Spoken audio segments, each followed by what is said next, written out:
Good morning. Good morning to all. I'm Kartika, studying 7th standard in Madana Matriculation Higher Secondary School, GR Nagar, Madurai, and I'm also a student of Junior IAS Academy. Now I'm going to teach you about spoken English.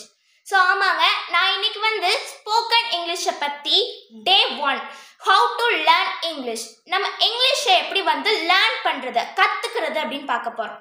So அப்போ அது first ஸ்டெப்பாக வந்து நம்ம வந்து spoken English கற்றுக்கணும். So English பேசிக் கற்றுக்கணும் அப்படின்னாலே subject அப்படின்றது ரொம்ப முக்கியம். இந்த சப்ஜெக்ட் அப்படின்னா என்னென்னா 7 வார்த்தைகள். இதுலேருந்து தான் நம்மளுக்கு ஒவ்வொரு சென்டென்ஸுமே வந்து ஸ்டார்ட் ஆகும்.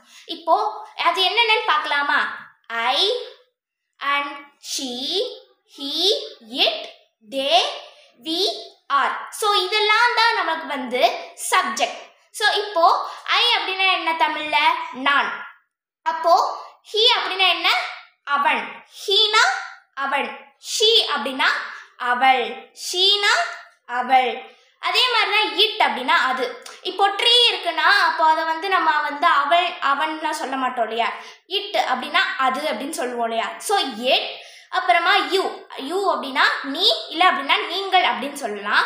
அண்ட் அதே மாதிரினா வீணா நம்மளோட சேர்த்து. இப்போ எக்ஸாம்பிளுக்கு நம்ம கிளாஸில் வந்து கேர்ள்ஸ் அண்ட் பாய்ஸ் எல்லாருமே இருக்கோம் இல்லையா? அப்போ இருக்கும்போது நம்ம எல்லாரையும் சேர்த்து சொல்கிறோம் நம்ம கிளாஸில். அப்போனா நம்மளோட சேர்த்து சொல்லும்போது வி, அதாவது நாங்கள்.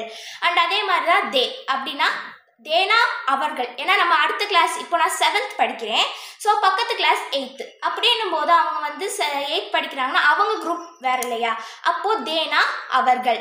ஸோ இப்போது நம்ம பி வெர்ப் அப்படின்றத பற்றி பார்க்கலாம். ஸோ பி வெர்ப் அப்படின்னா பி அப்படின்னா என்னென்னா தமிழில் இருன்னு அர்த்தம். ஸோ இப்போது நம்ம சப்ஜெக்ட் வந்து சொன்னேன் இல்லையா? ஸோ இந்த 7 வார்த்தைகளோட இந்த பி வெர்ப் இணைஞ்சு பார்க்கலாமா? ஸோ இப்போ ஐபி அப்படின்னா என்ன? நான் இரு.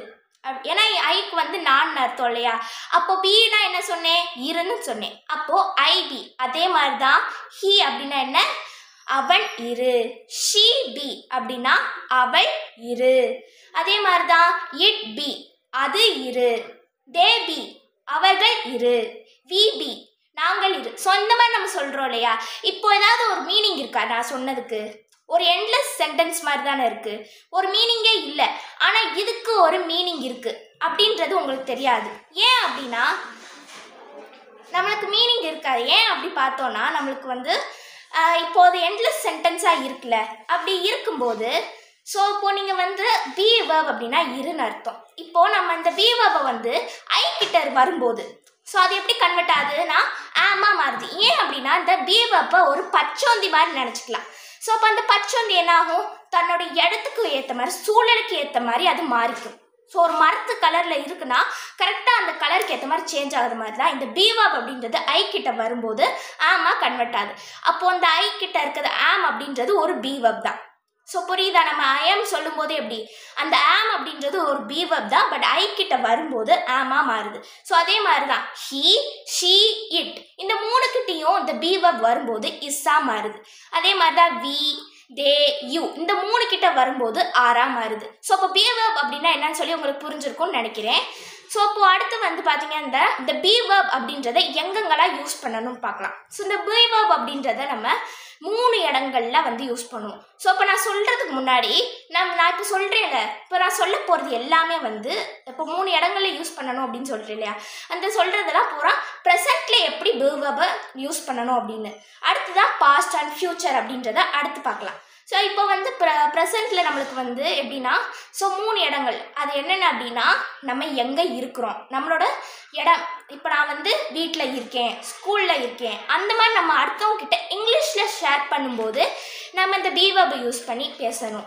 அதே மாதிரி தான் நமக்கு வந்து நம்ம எங்கே இருக்கிறோன்னு சொல்லி நம்ம சொல்லும்போது இந்த பி வெர்ப் வந்து யூஸ் பண்ணணும். அண்ட் அதே மாதிரி வந்து நம்ம என்ன சூழலில் இருக்கிறோம், அதாவது நம்மளோட சுச்சுவேஷன் எப்படி வந்து இருக்கும். இப்போ நான் வந்து டாக்டராக இருக்கேன், ஒரு போலீஸாக இருக்கேன், ஒரு ஸ்டூடெண்ட்டாக இருக்கேன் அப்படின்னும் போது நம்ம அடுத்தவங்க கிட்ட இங்கிலீஷில் ஷேர் பண்ணும்போது இந்த பி வெர்ப் யூஸ் பண்ணி பேசணும். அண்ட் அதே மாதிரி தான் நம்மளோட மனநிலைமை, நம்ம என்ன நினைக்கிறோமோ நம்மளோட ஃபீலிங்ஸ் அடுத்தவங்க கிட்ட ஷேர் பண்ணும்போது இந்த பி வெர்ப் யூஸ் பண்ணி தான் இங்கிலீஷில் ஷேர் பண்ணுவோம். சரியா? ஸோ இப்போ வந்து நம்ம ஃபஸ்ட்டு வந்து நம்ம வந்து எங்கே இருக்கிறோம், ஸோ நம்ம இடத்துக்கு ஏற்ற மாதிரி இப்போ பார்க்கலாம். ஸோ இப்போ நம்ம இடத்துக்கு ஏற்ற மாதிரி இருக்குது. இப்போ நான் வந்து ஸ்கூலில் இருக்கேன். ஸோ ரைட் நவ் இப்போ வந்து நான் ஸ்கூலில் இருக்கேன் அப்படின்னா ஐம் அட் ஸ்கூல். ஸோ அப்போ ஐம்னா என்ன, நான். அப்போது இந்த அட் அப்படின்றது என்ன அப்படின்னா, அட்டுனா என்னன்னா நான் இருக்கேன், இங்கே தான் இருக்கேன். அப்போனா ஐம் அட் ஸ்கூல், நான் வந்து ஸ்கூலில் இருக்கிறேன். ஸோ இதே மாதிரி தான் நம்ம வந்து என்ன பேசணும், இப்போ ஐம் இன் சென்னை. ஏன் அப்படின்னா இப்போ நான் வந்து இங்கனக்குள்ளே இருக்கேன், பட் அது சென்னை அப்படின்றது நான் ஒரு ஸ்பாட்டு சொல்லலை. ஏன்னா ஒரு இடமே நான் ஒரு ஏரியா அப்படின்றத சொல்கிறேன். அப்படின்னும் போது நம்ம அப்படி சொல்லும்போது ஐம் இன் சென்னை, நான் வந்து சென்னையில் இருக்கிறேன். இப்போது நம்ம வந்து இதில் நான் என்னையவே எக்ஸாம்பிள் எடுக்க வேணாம்னா உங்களோட ஃப்ரெண்ட்ஸையும் நீங்கள் எக்ஸாம்பிள் எடுத்துக்கலாம். இப்போ நம்ம ஸ்கூலுக்கு வரும்போது நம்மளோட ஃப்ரெண்டு வந்து லீவ் போட்டிருக்காங்கன்னா நம்ம டீச்சர் கேட்பாங்களே ஏன் நம்மளுக்கு வந்து வரல அப்படின்னு, உங்கள் ஃப்ரெண்டு வரல, இல்லை ஜெஸ்ஸி யாராவது இருக்காங்க அப்படின்னா அவங்க ஏன் வரலை அப்படின்னு கேட்கும்போது அவங்க வந்து சென்னைக்கு போயிருக்காங்க, அவங்க மாமா வீட்டுக்கு போயிருக்காங்க அப்படி சொல்லுவோம் இல்லையா? அப்போ இந்த மாதிரி சொல்லும்போது நம்ம பி வெர்ப் யூஸ் பண்ணி பேசினா தான் அது கரெக்ட் சென்டென்ஸாக நம்மளுக்கு வந்து வரும். ஸோ இப்போ அடுத்து வந்து பார்த்தோம் அப்படின்னா நம்ம வந்து என்ன திங்க் பண்ணுறோம், நம்மளோட ஃபீலிங்ஸ். ஸோ அப்படி சொல்லும் போதும் இந்த பி வெர்ப் அப்படின்றத யூஸ் பண்ணணும். ஸோ இப்போ வந்து நான் வந்து சோகமாக இருக்கேன், I'm feel sad, I'm so sad அப்படின்னு சொல்கிறோம் இல்லையா? இப்போ ஆம் அப்படின்றது இருக்கு இல்லையா? அப்போது ஐ ஆம், ஏன்னா அந்த ஆம் கிட்ட பி வெர்ப் வருதுல்ல, ஐம் ஸோ சேட், நான் சோகமாக இருக்கிறேன். அண்ட் அதே மாதிரி தான் நான் சந்தோஷமாக இருக்கேன். ஸோ அதே மாதிரி தான் நமக்கு வந்து ஹீ ஷீ இட்டுன்னு கூட போடலாம். அப்போது ஹீ இஸ் ஆங்க்ரி அப்படின்னா அவன் கோபமாக இருக்கிறான். அப்படின்னும் போது அவன் வந்து கோபமாக இருக்கான் அப்படின்னு சொல்லி நம்ம டீச்சர்கிட்ட சொல்லுவோம் இல்லையா? ஸோ அந்த மாதிரி தான் அவன் கோபமாக இருக்கிறான் அப்படின்னா அவன்னா ஹீ. அப்போது ஹீ கிட்ட அந்த பி வெர்ப் என்ன வரும்போது என்னவா கன்வெர்ட் ஆகுது, இஸ்ஸா கன்வெர்ட் ஆகுது. அப்போது ஹீ இஸ் ஆங்க்ரி, அவன் கோபமாக இருக்கிறான். ஸோ அதே மாதிரி தான் நம்மளுக்கு வந்து நமக்கு நிறைய எக்ஸாம்பிள்ஸ் நீங்களாவே திங்க் பண்ணி யோசிக்கலாம்.